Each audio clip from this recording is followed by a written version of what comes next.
Hi, I'm Nathan. Welcome to the Happy Gaijin. I'm going to be reacting one more time. I don't know what's going on. This channel is sort of becoming a reaction channel. It's not what I'm trying to do, but I think we can learn a lot from viewing other people's content. And what I try to do is give you some commentary from the perspective of a tourist that travels to Japan quite a lot. I've been traveling to Japan for nearly 10 years, and I've traveled over 20 times, 3 or 4 times this year alone. I'll be back in Japan in the next 2 weeks. Anyway, let's see what all of this is about. We're going to be reacting to a video called 10 Ways How Japan is Living in the Future by Drew Binsky. I've never heard of this guy ever. He's got 4 million subscribers. What the heck? And a little bit of context, and that is that this video is 5 years old. The question is Japan still living in the future? Let's find out. Is Japan still living in the future? Japan is the future. It's the ultimate place of convenience. Truth. So far, the ultimate place of convenience, I 100% agree. After traveling so many times across the whole country, Japan is definitely the most convenient country I've ever been to. There's vending machines everywhere, etc. Let's continue, sorry. Society strives for efficiency. Each floor of this building lights up and tells you what's on that floor. Even after 6 Okay, I've seen that in other countries also, must admit. It's not just a Japan thing, but visits here, I'm still stunned by the ever-evolving culture that opens my eyes in more ways than you can imagine. Just walking down the street, any street, and every one of my senses is overwhelmed. All right, that can be true depending on where you are traveling across Japan, especially in big cities like Tokyo, Osaka.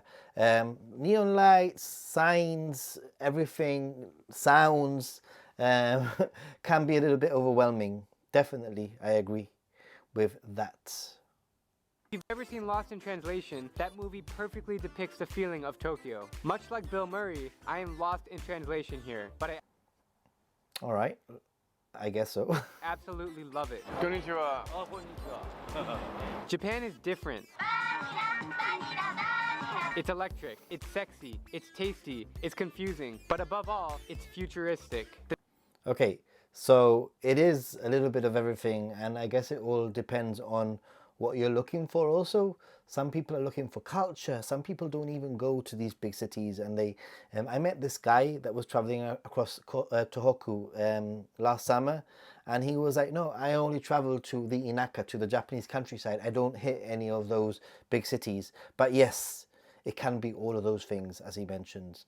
Futuristic, maybe not so much anymore. I'm not very sure. Japanese are innovators. They somehow figure things out decades before the rest of the world, either because they are geniuses or the fact that they've lived their entire existence. But they're still figuring out that you need basically they still use fax machines in Japan. I don't know if this video is going to mention that, but Japan is not all in the future. That's all I'm going to say. There are some aspects of Japan that are quite futuristic, and I think that as a traveler, first-time traveler traveling the country, it might appear in a certain way, but I think a lot of the world has caught up. This is 5 years old also. In isolation, or both. Here are 10 ways Japan is 10 years ahead of the world. 1. Bullet trains. Okay. So this is the bullet train to Osaka, and we're gonna go check it out. Let's see what we can find. In Japan, there are over 2,300 kilometers of tracks with trains going... Yeah, bullet trains, Shinkansen in Japan are awesome. There are so many trains running an hour. Sometimes it feels like it's like its own metro system. I'm not very sure how many trains there are that go, for example, from Tokyo to Osaka, but there must be one every 15 minutes at least, I'm guessing. It's kind of crazy, and it's pretty awesome. However, I must admit that a lot of the world, China, for example, is catching up. A lot of China has an extensive bullet train network. Europe has some form of bullet trains, fast network of trains. But I must say that in Japan, it's very different because there are so many frequent trains, and that, in my opinion, is where Japan wins in that regard. And obviously it's very extensive network, although it doesn't actually go throughout the whole country. They're still working on the Shinkansen that goes to the very north of Hokkaido and to the very south of Kyushu. It's getting there. 320 kilometers per hour. They carry more than 360 million passengers per year, more Wow. than the entire population of the USA. The 500-kilometer journey from Tokyo to Kyoto takes 7 hours by car, but you can zip by in 2 hours on the bullet train. 2. Totally. It's very fast, it's very convenient, depends on the train that you get also. There are some trains that only stop 2 or 3 times on the way to Kyoto or Osaka, whilst there are some trains that stop a little bit more and could be half an hour longer. But normally it takes under 3 hours to get there, which is pretty darn good when, as he's mentioned, it could take 7 hours to drive. Robots! Okay, this one I have my opinions on. Let's see what he has to say. Robots. Call me crazy, but I think robots will be driving cars within 10 years in Japan. 600 bucks for this guy. Okay, that was 5 years ago, so there's 5 years to go, and I'm going to say no. Robots are not going to be driving cars in Japan in the next 5 years, I don't think. They're already serving you lunch, helping you in stores, and staring at you in windows. Like this guy named Pepper, who's found at SoftBank. He can analyze your facial expressions, follow you around, guess your current mood, or just be a cool friend to hang out with. Personally, I think that these are all fads, or these are all like gimmicks at the moment. You do get some of these like robots that are helpful in a way, like in certain store entrances, maybe even in stations. I've seen some in Shinjuku Station, for example. You can go up and you can ask for directions, and most of the time they're okay. But ultimately, I don't think anything beats a real human being helping you out. Yes, there are restaurants that serve you with robots, but these are becoming more common also, I think, in the West. And not... I just think that the whole robot thing, people think that robots run Japan, but in reality, you sort of have to go looking for them. It's not like they're all everywhere, you know? Not yet, anyway. Arcade gaming. That arcade is like 10 stories tall. A large amount of I'm just very sad because that arcade place doesn't exist anymore. It's no longer, well, it's an arcade of sorts, but it's no longer Sega, which was so iconic back then, 5 years ago. Japanese men are obsessed with arcades, and they are really skilled, especially at the reaction games. These games make me feel like I'm in the 23rd century. Almost every video game you played as a kid was invented in Japan, so it's kind of in their blood to be gamers. That's me, dude. That is literally me. that would be how I would be playing, like super slow, trying to figure out what's going on. Yeah, arcades are pretty cool. I wouldn't really call that like being in the future, but they are pretty cool. They are quite an experience to go to. I usually try to go to an arcade at least once when I'm in Japan. So yeah. 4. Super toilets. All right. There's no place. Yes, I agree. Already I know what he's going to say. And toilets are amazing in Japan. I wish the Japanese toilet existed all across the world. The world would be a better place. People would be generally happy or happier. Let me know your thoughts. I know that it's not for everyone, but I am a huge fan. More enjoyable to go to the bathroom than Japan. I actually look forward to it. The toilets are so Forward to it. advanced, heating up your butt, cleaning it spotless. I've done that before also, and it squirted me, so don't try and do that when you're in Japan. You will end up wet, and it's not going to be very nice if it's coming from the toilet. I can tell you that from my first-hand experience. Just squirted me. And some high-tech toilets can even check your blood pressure, urine, protein, Really? Ooh. weight, and body fat. 5. Vending. There's a toilet museum in Tokyo, I believe, that might be interesting to check out, by the way, with all the latest models of toilets, etc., etc., etc. It's pretty cool. There are some toilets that even blow air to dry you. It's an experience. I do recommend that you give it a go. Don't be scared. It's definitely worth trying out. Vending machines also I'm a big fan of, so Machines. already While vending machines agreeing aren't here. uniquely Japanese, Japan's vending machines are unique and innovative. The country has 5.5 million vending machines. Maybe even more now, since then. That took about 1 second. And not only for cold drinks, but for piping hot cappuccinos, strange toys, and a bunch of other wacky items. Spaghetti. Yeah, On that note, I must say that there are vending machines that have hot and cold like sections. So if it's red, it's going to come out hot. If it's blue, it's going to come out cold. It does change seasonally. So maybe in the winter, you'll see more hot drinks, more hot products. In the summer, you'll see more cold ones.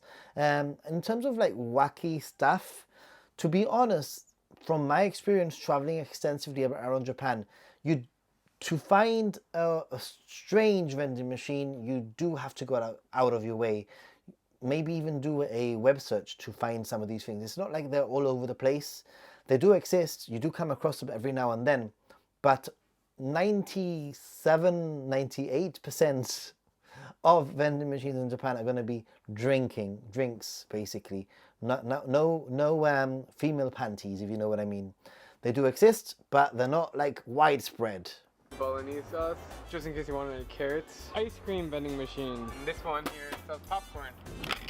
No joke, it's actually really good. It's common to order meals at restaurants from a vending machine, which This is true, which I love also.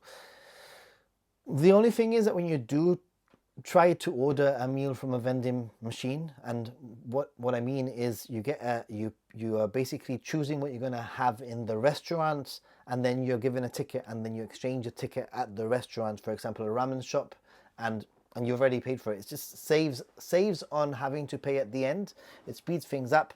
But the only thing I'm going to say is that a lot of the menu items, they do have pictures, but a lot of them are not in English, and you might need to use like mobile data, use Google Translate, the automatic image translation, to help you figure out what you're going to be having. On that note, I do have an affiliate link if you're interested on getting Pocket Wi-Fi to aid your trip to Japan. The link will be in the description. just makes life easier. It's like an alley, a really creepy alley. It goes in even more. This is weird, man. Like, who buys this stuff? 6. Public Again, a weird alley of weird vending machines, but they're not all like that. You have to go specifically there. It's sort of, that area is being covered by so many YouTubers for that reason. It's not like there are all constant. Japan is not full of weird alleys of weird vending machines, is what I'm saying. They do exist, but they're not like commonplace. transportation. For a city with 38 million people, it boggles my mind how immaculate their metro systems are. I say system. Agree, it's freaking clean. It's amazing. One thing though, obviously I'm talking through the eyes of an experienced tourist and an experienced traveler who has extensively been traveling around Japan many times. I must say that at first sight everything looks very clean, everything looks amazing, but be warned, the closer you get to the to the last train, which is around midnight, especially on a weekend, you might find some not very nice things, some vomit maybe. yeah, so just be careful. Because you have multiple rail networks in one city. Ooh, the chimes, I love the chimes. There are 882 interconnected rail stations in the Tokyo metropolis. Shinjuku It's amazing. Station is the busiest train station in the world with And the easiest one to get lost at, I have to say. Shinjuku. If you can't find your way out, just get out anywhere and walk. But there are so many different exits in that station. It's crazy. There's a whole Shinjuku game, by the way, that you can download. It's kind of fun to play. 3.64 million passengers daily. This place is a madhouse. There's just a whole new world happening underground in Tokyo. 7. Automated car parking. To save space. All right, yeah. I've seen the automated car parking across Japan, and I have not seen too much of an automated car parking, like sort of like elevator lift sort of thing anywhere else, really. Let me know if they are common in your country. They're definitely common in Japan. They're definitely space saving, and they're definitely very efficient, and probably very much in the future. But at the same time, I think that in the case of the parking, it's not so much about being in the future, rather it's a necessity as a result of the limited space that these cities have. For goodness sake, some of these people live in tiny little apartments, and therefore, you know, building these multi-story automated parking, like parking lots, parking spaces, are going to be very important. Whilst if you live in Canada, if you live in the USA, where there's so much space, then, you know, why are you going to build that when you can just park normally? So it is a futuristic thing, but it's not a necessity really. It just depends on the country and the situation, my opinion. The Japanese invented parking lots where they stack cars on top of each other. Many apartment complexes, hotels, and restaurants have them. Think of it like a vending machine for cars. Yeah. They also have them for bicycles, by the way, which is pretty cool. I've seen them in action. 8. Future fashion. Just Future walk down the street in Tokyo's Akihabara district and you'll spot many people dressed like it's the 22nd century, decked out in retro sci-fi gear and styles that you've never even thought of. And also maids. 9. Touchscreen menus. Okay, that was a very short segment there on future fashion. Depending on where you're traveling across Japan, even within Tokyo, you're going to find different fashion senses. I do find that people in Tokyo are relatively very well dressed, which is something you might want to consider when traveling. I always like to take something that's a little bit more trendy or a little bit smarter with me, just in case I see that the occasion needs it. I would say that it all depends on your perspective of what is funky and what is future fashion. Yes, you will see people dressed up with specific, very interesting outfits in certain areas, but overall you'll just see a lot of suits, a lot of men in suits, salary men going to work back and forth. That's probably the most common dress fashion thing that you're going to see. But yeah, you will see some interesting things. But at the same time, you know, walk down other major cities in Europe and you'll probably see some incredible fashion. I cannot think of the top of my mind, but I can imagine walking down the center of Milan, seeing everybody very fashionably dressed. Tell me if I'm wrong. At many upscale restaurants, there's no need for hostesses and waiters when you can have an iPad or a cutting-edge screen like this one to order your food. Okay, 5 years old. I think that the world has definitely caught up on this one. There are so many restaurants now everywhere, in my opinion anyway, that have iPads or some kind of a QR code. I went to a restaurant recently where there's a QR code, you scan it and you order everything on your phone and you pay on your phone and everything is done via your phone. So yeah, definitely interesting, but maybe not as futuristic as now as it was 5 years ago. Order.